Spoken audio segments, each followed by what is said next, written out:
Shalom, kita bertemu kembali melalui renungan harian HKBP Toyo pada hari ini, hari Kamis 20 Maret 2025. Kita berdoa. Damai sejahtera yang daripada Allah Bapa yang melampaui segala akal adalah kiranya menyertai hati dan pikiranmu di dalam Kristus Yesus Tuhan kita. Amin.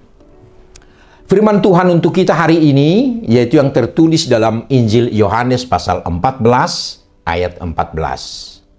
Jika kamu meminta sesuatu kepadaku dalam namaku, aku akan melakukannya. Dalam bahasa Batak, molo dipangiduhamu manangaha sianau marhiti hiti guarhu patupau kumei. Demikian firman Tuhan. Saudara yang terkasih dalam nama Tuhan Yesus Kristus, mungkin kita semua yang mendengarkan renungan ini setuju jika saya katakan bahwa kita pasti pernah meminta sesuatu dari orang tua kita, apalagi kita di masa kecil. Apakah itu membeli sesuatu atau tambahan uang jajan? Kita yakin orang tua kita akan memenuhi permintaan kita, karena kita adalah anaknya, dan orang tua kita mengasihi kita. Demikian juga dengan Yesus mengatakannya kepada murid-muridnya, jika kamu minta sesuatu kepadaku dalam namaku, aku akan melakukannya. Kita sangat berharga di mata Tuhan dan yang dikasihinya. Pasti apa yang dimohonkan, yang dikasihinya akan dikabulkan. Namun bagaimana kita memahami atas jawaban dari semua dua-dua kita? Ada 3 jawaban Tuhan atas dua-dua kita. Pertama, ya, tetapi tidak sekarang. Artinya, Tuhan bukan mau menolak 2 permohonan kita. Tetapi Tuhan terkadang menunda dari sudut waktu. Maka dibutuhkan sikap sabar untuk menantikan atas jawaban doa kita. Seperti Abraham menjanjikan keturunan, dia dan istrinya Sarah menantikan 25 tahun. Kemudian keturunannya Ishak diberikan. Tentu sebuah penantian yang sangat panjang.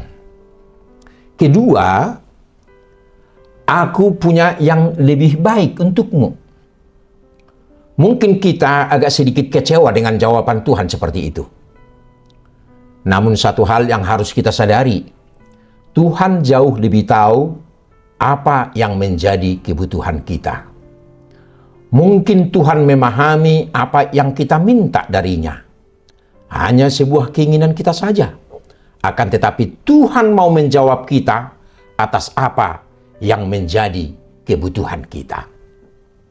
Ketiga, jawabannya ya. Apa yang kita mohonkan kepada Tuhan dikabulkan. Sebagai orang percaya, kita harus selalu mensyukuri apa yang menjadi jawaban Tuhan atas doa dan permohonan kita. Sehingga kita semakin memahami begitu besarnya cinta kasih Tuhan kepada kita.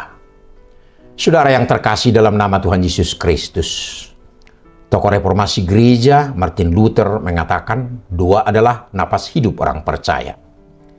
Ibarat kita yang hampir setiap detiknya menghirup udara untuk mencukupi kebutuhan oksigen dalam tubuh kita. Tanpa bernapas tentu kita tidak dapat melanjutkan hidup. Demikian arti doa kepada hidup orang percaya. Jika setiap saat kita butuh oksigen, demikian juga hidup kita setiap saat membutuhkan topangan dan kuasa Tuhan agar kita dapat melangkahkan hidup ini. Demikian juga dengan teknologi zaman now.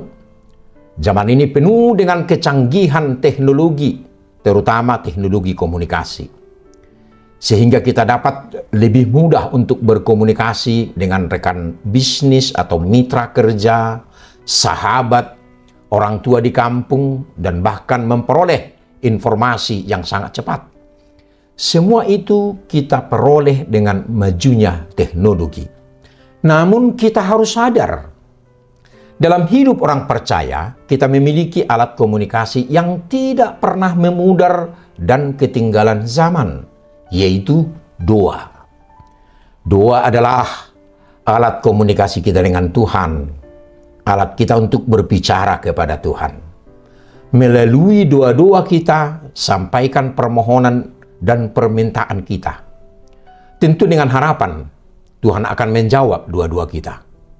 Dalam surat Yakobus juga dikatakan, doa orang yang benar, bila dengan yakin didoakan, sangat besar kuasanya. Yakobus 5 ayat 16b. Sampaikan permohonanmu dengan sepenuh hati kepada Tuhan, yakinlah Tuhan akan menjawabmu karena Tuhan mengasihi dan menyayangi kita. Amin. Kita berdoa. Terima kasih Tuhan atas kasih setiamu karena Engkau mau mendengar doa orang yang percaya kepadamu, yang dimohonkan dengan benar dan penuh ketulusan. Dengarlah doa-doa kami, ya Tuhan. Amin. Saudara yang terkasih, selamat beraktivitas pada hari ini.